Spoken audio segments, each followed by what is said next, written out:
Uvaženi premijeru, evo pošto je u Hrvatskoj trenutno jedna od većih seoba mladih ljudi, imamo 2/3 Hrvatske, vi ste se pod pritiskom SDSS-a i HNS-a bavili pločom poginulim HOS-ovcima, 11 časnih ljudi u Jasenovcu.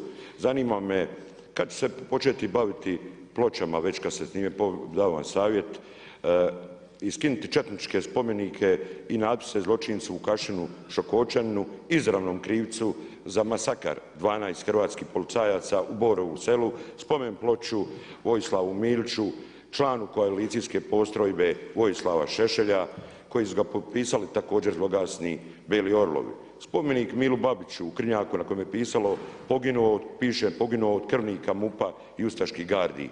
Spomeniku Kninđi, pripadniku Kistanjama, pobojnih Srbina u Brđanima i tako dalje. Tražim vaš jasan odgovor.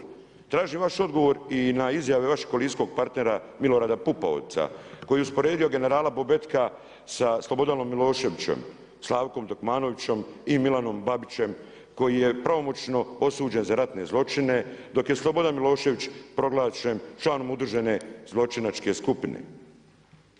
Da li ste ovu skandaloznu izjavu od gospodina Pupovca prešutjeli da bi ostali na vlasti? Da li je gospodin Pupovac i da li se traži od njega da da odgovor na pitanje šta je nakon 26 godina za čovjeka kojega ne znamo, za ovog mirotvorcu doktoru Ivanu Šreteru, pakračkog liječniku koji je iako je se zalagao za mir ubijen bez obzira što je Pupovac bio nadležan da se razmijeni gdje su razmijenjena naša neprijateljska dva liječnika koja su švercala. Šta imate na ovo odgovoriti i da li ste pitali Milorada Pupovca i što ćete sa četničkim spomenicima koje ima u velikome broju na cijelom teritoriju Hrvatske, a vrijeme je da se ostavite časnih hrvatskih branitelja. Molim vas samo predsjedniče Vlade, dakle kolega Bulj, ja vas molim, svi su korektno završili, jedino vi nastavljate nakon moga upozorenja da se držimo vremena, mislim da je to korektno i takva su i pravila po kojima radimo. Izvolite predsjedniče Vlade. Cijenjeni kolega Bulj, što se tiče časti hrvatskih branitelja i odnosa prema Domovinskom ratu, mislim da je ponašanje ove Vlade egzemplarno. U svakom trenutku i u svakom pogledu.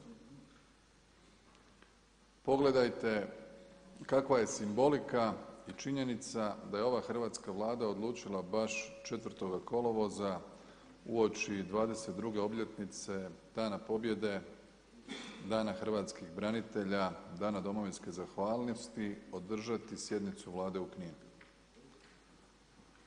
I na toj istoj sjednici uz vrlo emotivne govore i potpredsjednika Vlade i ministra obrane Damira Krstičevića i ministra hrvatskih branitelja Tome Medveda, nakon 1,5 dana usvojiti prijedlog novog cjelovitog Zakona o pravima hrvatskih branitelja i njihovih obitelji. Mislim da smo sa tim zakonom, a i sa simbolikom poslali poruku u do sada jedinoj hrvatskoj Vladi u kojoj sjede 2 zapovjednika gardijskih brigada, kakav je stav stranaka koje su u ovoj Vladi, svih koji su u parlamentarnoj većini prema Domovinskom ratu i prema hrvatskim braniteljima. Upravo zbog respekta prema poginulim hrvatskim braniteljima, pa i pripadnicima HOS-a koji su se našli na ploči koja je eto baš osvanula u Jasenovcu 7 dana nakon prve sjednice ove Vlade, 5. studenog. Sigurno slučajno. Koja je na toj ploči imala i grb udruge dragovoljaca Hrvatskih obrambenih snaga grada Zagreba, čiji je statut prihvaćen i verificiran od strane tadašnjih administracija u travnju 2003. godine. I ta činjenica je bila jedna od onih koje i sami neki istaknuti pripadnici HOS-a posljednjih dana nedvosmisleno karakteriziraju kao provokaciju. Mi smo se vrlo jasno kao Vlada odredili glede totalitarnih sustava, to je čak dio programa Vlade. Našli smo rješenje koje u ovom trenutku znači da Ploča više nije u Jasenovcu, bez da je došlo do konflikta između hrvatske policije i hrvatskih branitelja, cijenjeni kolega Bulj.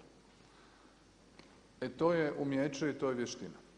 I to je također signal respekta prema onima koji su dali život za Hrvatsku. Kad je riječ o dugoročnom uređenju korištenja znakovlja i simbola totalitarnih sustava, namjerno smo osnovali vijeće jer se s tim godinama u Hrvatskoj nije bavio nitko.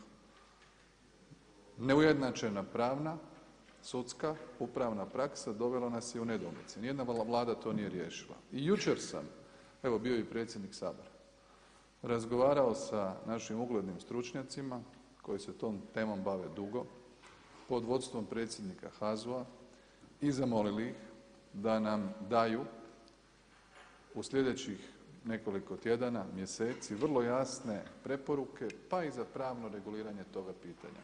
A tada ćemo na cjelovit način ovdje u Hrvatskom saboru stvoriti zakonske pretpostavke za reguliranje bilo kojeg od onih pitanja koje ste i vi između ostaloga spomenuli. Hvala. Izvolite kolega Bulj. Hvala lijepo na odgovoru. Premijeru, ja ću vam dostaviti ove spomenike u Hrvatskoj koji imam poslije, pa da znate gdje se nalaze, znači spomenuti četnicima koji su klali, palili i vaša Vlada naravno da će predlagati i da će ovdje u Saboru ići. Međutim, ja vas upozoravam da još uvijek stoje četnički spomenik dok se bavimo spomenicima onih koji su dali svoj život za slobodnu Republiku Hrvatsku. Međutim, na kraju ništa manje bitno, evo sad je obljetnica napada srbočetnika Ratka Mladića na Branu Peruča koju je osvojio uz velike hrvatske žrtve. Vidimo da se i dalje vrši agresija direktno povezana sa sukobom interesa i s vaše Vlade jer se prijeti narodu Sinja i Cetinske krajine od supruga gospođe Burić, potpredsjednice Vlade, da će se izuzeti zemljište, dat ću vam i taj papir, da će se izuzeti zemljište ako ne plate po njihovoj cijeni, a vlasnik toga projekta je znači te štetne termoelektrane koja će i neekološki neprihvatljiva je, koja će cijeli Cetinski kraj, najveći vodni bazen u Europi koji će zagaditi i ekološki onečistiti, odakle će cijela, ne samo Cetinska krajina, nego cijela Dalmacija piti vodu, pa i vaš Hvar. Taj nasrtaj koji sad se provodi tim projektom je nimalo gori nego što je bio od Ratka Mladića. Jer brojne su i velike žrtve dale i u ponedjeljak se prisjeti žrtava, ja sam sudjelovao u tim operacijama, imam legitimno pravo upozoriti da štetni projekat termoelektrane na Peruči je strateški pogrešan jer prije svega se pogoduje stranim investitorima zbog toga što je plin postao subvencioniran, a drugo što će 780 kila ispušnih dimova ispuštati dimnjak i koji će zaraziti cijelu Cetinsku krajinu, a svima vas je upozorilo 17 tisuća hrvatskih građana, vi niste dali svoj odgovor. Ne damo se Cetino i ovaj simbol koji sam donio, Cetinska krajina, narod Cetinske krajine neće to dozvoliti. Hvala lijepo. Samo malo kolega, samo malo, samo malo, potpredsjednice Vlade, halo. Moja je djedovina ispod jezera, a vi se ovdje sada brinete potpredsjednice Vlade. Potpredsjednice Vlade. Nemojte mi to davati. Potpredsjednice Vlade, ja vas molim, ovo se ne možete se ovako se ne možete ponašati u Hrvatskom saboru. Ja vas molim, kolegice Dalić, molim vas. Postoje načini kako ćete to izreći, ovo nije primjereno, bez obzira što je gospodin Bulj govorio, ja vas molim da se tako ne ponašate. Povreda Poslovnika, izvolite. Hvala lijepa gospodine predsjedniče, 238. Bez vašeg odobrenja potpredsjednica Vlade je ovdje uzurpirala prostor, vrijeđajući pogrdnim riječima, znam da je pogodilo, znam gdje je Peruča i moji živjeli su na Peruči, potopljene su na Peruči. Branio sam Peruču u rabatinkama sa brojnim ljudima i nemojte mi govoriti o Peruči, a Peruči neće biti termoelektrana. Jer već su jednom ljudi sa potapanjem brane iselili se, a ovaj put sa termoelektranom cijela Dalmacija neće imati pitku vodu kao najveći izvor pitke vode u cijeloj Republici Hrvatskoj i Europi. I na Hvaru vašem, gospodine Plenkoviću, neće imati ljudi vodu, pitku, čistu vodu. I mora vas biti sram što ste na ovaj način reagirali ili vam niti jednu rečenicu nisu vrijedio. 17.000 potpisa su vam poslali hrvatski građani. Kolega Bulj, ja vas molim.